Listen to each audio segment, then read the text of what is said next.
यही लड़का है रे। गलती हो गया, गलती। यही लड़का है। और तुम्हारे साथ में कौन कौन था? भाग गया हूँ। कौन, उसका बाप का नाम बताओ।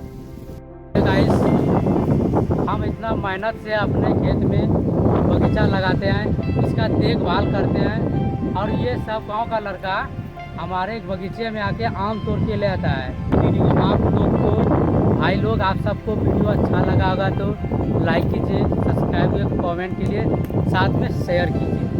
वीडियो देखने के लिए धन्यवाद।